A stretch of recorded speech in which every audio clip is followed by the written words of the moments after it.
Fuck it, I'm saying it. Okay, let me move the mic a little forward so you should be able to hear me better.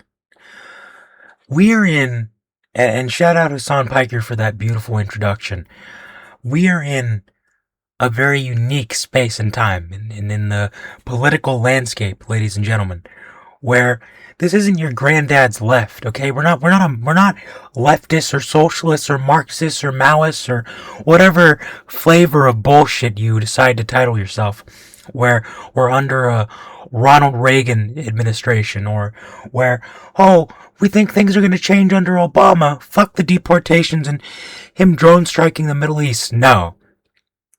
We're in a very unique time in leftist American and really global politics where you have, because fascism and the powers that be and forces like capitalism are really in your face, so much so that they're starting to affect the average American and the average Western person so much day to day, that you can't ignore it the way you could during the Obama years or during the Bush years, or during the Reagan years, or really at any other time in history, starting from around the 1970s up until like I'd say really 2015, maybe like Jimmy Carter to when Trump went down the escalator. But from that time, you could kind of ignore politics. But since then, in the last like 10, 12 years, really, since Trump walked down that escalator, you haven't been able to ignore the effects that politics have on your daily life as a regular working class, or even lower class or upper middle class, whatever you are in society, whatever caste you were born into or trying to transfer yourself into, wherever you are in society, right? You can't ignore the political outcomes and how politics affects your life more and more, and especially now in the year of our Lord and Savior 2026. And really, in the Lord of our Savior 2026, a lot of the political landscape has really changed. Things are a lot different than they were 10 years ago. I remember growing up as a kid, back then on leftist media, or left-leaning media, you had your typical cable news, you had your CNNs, your MSNBCs, and a little outside of the box on online media like YouTube or wherever else. You really just, at least growing up, all I remember having was the Young Turks and the Majority Report, which was way smaller back then. And online, really, I just remember vaguely the Jacobin and other niche, really niche. I mean, the Jacobin was already niche back then, but really, you didn't have a lot of, I guess, difference of opinions, or a lot of opinions, or leftists getting elected, really.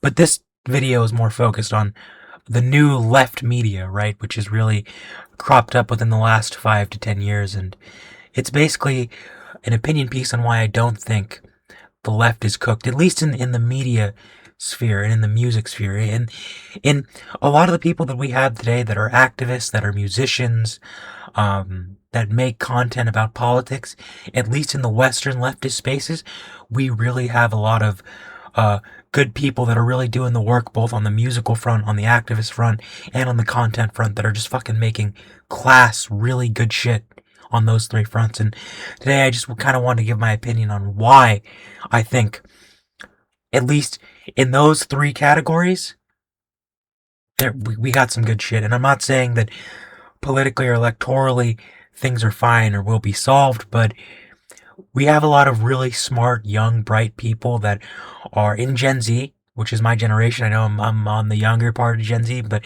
we have a lot of people currently in their 20s, which are, or early 30s, which are everybody listed in the thumbnail, and I'll highlight them today, that are really young, that have really great ideas, that I think are really going to be doing a lot of big things here coming up, and not only this year, but for the following years and decades to come. We're in a time where, since everything is so political, there's a lot of really good talent and a lot of really good people that are really bright and have, honestly, incredible ideas on how to change things. And I just want to highlight those voices and explain why, it's the title card of the video, why I don't think the left is cooked. Okay, but I'm just going to start going. And example number motherfucking one, right? for Gen Z motherfuckers holding it down for the left in the content space. Overzealots. If you need a well-researched, almost documentary fucking type, like professional doc with fucking custom-made graphics, fucking the whole fucking 9 yards, 10 yards, whatever, right? I don't know. I'm blanking how the saying goes. But if you want to look up content and you want to fucking learn and get educated, you're going to go over here and you're going to go to Overzealots on YouTube, right? I'll link his page below. Fucking great work. These videos are genuinely incredible and so educational. One of my favorites, In Defense of Cuba, How the Media Lies to You. He also made one about Che Guevara. These who belong to the Wu are just genuinely so incredibly fucking researched. And unlike a lot of slop that you'll find online about, like, for who belong to the rural poor, Cuba or whatever, right? Like you fucking search up Cuba, like some Prager. Like I remember growing up as a kid, I'd look up shit about Cuba, and I get fucking PragerU videos about Cuba and about how Che Guevara is actually the most evil man on the planet or something. But these videos are well researched with sources, right? He goes incredibly in depth, basically just a mini history lesson about Cuba, right? And how the internet intersectionalities of the American government's interests as well as the media and corporate interests, and ties it all together beautifully. And I think guys like him, and there's a ton of other guys that are doing the same thing. The Woke Blockhead, I hope I'm pronouncing that right. Will Talks. There's tons of other content creators that are in the thumbnail, that do what Overzealots does, but in different formats and in shorter formats, right? And I think that education is such an important tool, not only politically, but just a life skill to have. And when it comes to political topics, really on YouTube, there's really not many people better than I found that are doing it, how Overzealots is doing it. Like, these videos are incredible. They're very long, but very well researched. And I just wanted to highlight him because he's such a great example. And his channel is really just a treasure trove of knowledge about a lot of very important and timely political topics that if you want to get politically engaged, that you really should fucking take some time and watch any of his videos about any topic you want.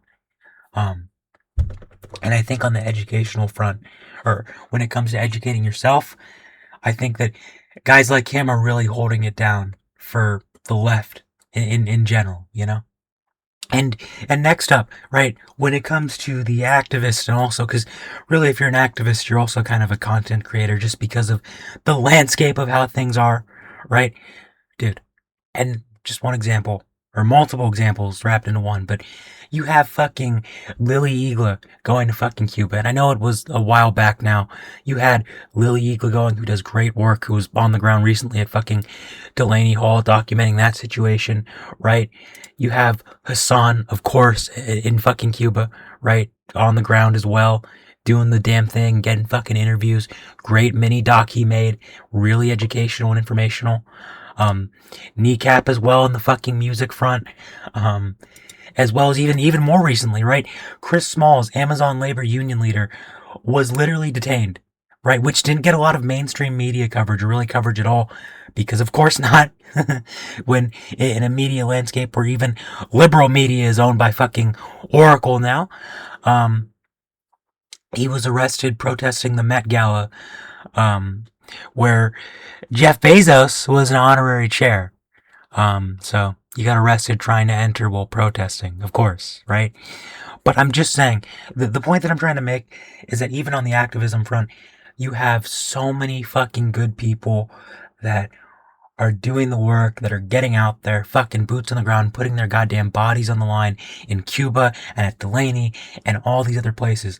Like, even if you look at Hassan, the kind of a Hassan bump, so to speak, where Hassan's been able to leverage his massive fucking platform to put on different candidates, socialist candidates backed by the DSA, like Melad Kiros or even Zoran to an extent, or anybody from the DSA slate, and even now more recently where Hassan excuse me, is now part of the UK, I guess, kind of international meeting of the minds, the Marxism 2026 panel, and it's to try to paint a broader picture of just how many good young activists there are. You know, how many people that are young, that like new blood, fresh new blood, that are out here doing the damn thing. It's not online as well, and it's to paint a broader picture of these three different forms of content and activism and music that will all kind of intersect to create something more broader, at least in my view, right? Okay, last part here. So the third part of this, and then we'll get in the conclusion and how I think these three different parts all kind of, three, what am I doing? Three parts intersect. So the Neighborhood Kids, right, just dropped their debut album. Really fucking good. Highly recommend if you love, politically conscious hip hop. Fucking give it a listen. It's great. A lot of good tracks on there. But they're Gen Z. They're from San Diego. Fucking freestyling every goddamn day. Great shit. They're fucking, I know they've been touring recently as well. And there's just another example, at least locally in my area, of the type of shit that Gen Z is doing. Because you've seen really in mainstream music that it's not where it was in the 90s, where being political and having political opinions and really taking a stand for any issue, it's more so just going with the fucking grain, going with what the consensus opinion is, and really just trying to be apolitical so you can get fucking brand deals, right? But the Neighborhood Kids who are fully independent going against that, right? Fucking their music is entirely political, and they also have a lot of great, on their own, just great fucking music that is also just functions really well as political tracks and political music, right? And they're just one example that I want to highlight of music that is advancing our struggle as leftists, our struggle, the socialist struggle, the communist struggle, the struggle for human rights. And I think they're really good young figureheads of this sort of new movement, this new young leftist movement, right? And there's example number one. This is example number two. MC Abdul, he fucking started rapping. He's from Gaza, literally going through a fucking genocide. But the brother's out here fucking rap. He's 17. He's my age, but he's fucking rapping. I know he's coming out with his debut album really soon. Definitely gonna give that a fucking listen. And he's gotten a lot of traction recently. Rapping, freestyling, incredible shit from him. Literally talking about how, and I've heard some of his shit, talking about how he's lost a lot of his family members and friends in the genocide, but yet motherfuckers my age lost part of his family in a genocide, and a lot of his friends and loved ones, literally Israel trying to kill and exterminate his people, but yet he's out here fucking rapping and making some kick-ass art, right? What is not more Rage Against the Machine? What is not more revolutionary than what this fucking kid, dude who's literally my age, is doing, right? Literally rapping and making fucking kick-ass hip-hop through a goddamn genocide. It's not even him in Palestine. Falsey, really good as well, out from fucking Gaza and the West Bank. Just two examples that I really quickly wanted to highlight on the musical front that kind of create this trifecta of music, content, and activism, and I'll get why, all these three things are so important. But MC Abdul, Neighborhood Kids, give them a listen. Really great shit. Okay, so to really cap off the whole argument of today's video on why I think the left is going to be alright, is because when you have activists, right? Activists, musicians, and content creators on the education front who I've all tried to highlight today, right? When you have those three different parts, right, that are intersecting in the online and IRL space, real life space, right? When you have those three parts of the equation that intersect, where a lot of these content creators and activists all kind of know each other, because being a leftist really online, it's not the biggest space. I mean, it's bigger than it used to be back during the days of BreadTube. But when you have those three things, right, you end up creating a kind of united, in a way, young. It has a lot of problems. Things aren't where they should be, but a growing space where you can have activism, you can have the DSA, right? And you can have the education like what Overzealots is doing, or the Woke Blockhead, or Will Talks, or any of the number of other different content creators are doing. Right? You can have musicians, you can have your neighborhood kids, you can have your MC Optals, your kneecaps, right? That are pushing revolutionary politics and revolutionary ideas in their music, right? While also doing the electoralism through Justin J. Pearson, through Zoran, through Zach Polanski in the UK with the Greens, right? All to kind of create this beautiful harmony, still young, still growing, of international leftist solidarity electorally, through activism, and through music. And so, because we have a lot of young people in that space that I've mentioned, and a lot of people that maybe you guys know, maybe you don't, in the thumbnail, right? All of those things, I think right now are growing and expanding and really beginning to take shape and working together to, I think, create a new united left like we've never seen in this country's history, which is controversial, I know, but because of so many different factors like the internet, like the amount of new young voices that we have in those three different spheres, I guess, of influence that all are working and intersecting together, right? I think we really have a chance to really change the core and move this country in a different direction. And I just wanted to hop on here today and highlight some of the voices, musically, activists, through educational content, that I think are really pushing the envelope. And I think some of these people could really be instrumental, and already are instrumental, in fighting for a better world today. And it might seem silly. It might seem like, oh, they're just making content. They're just activists, right? But every little bit of of pushing back against these systems and trying to spread love and positivity and trying to make the world a better place counts. And so, yeah, that's why I think the left is going to be all right, guys. I'm not saying it's perfect, but I really do think at the end of the day, we're going to be all right.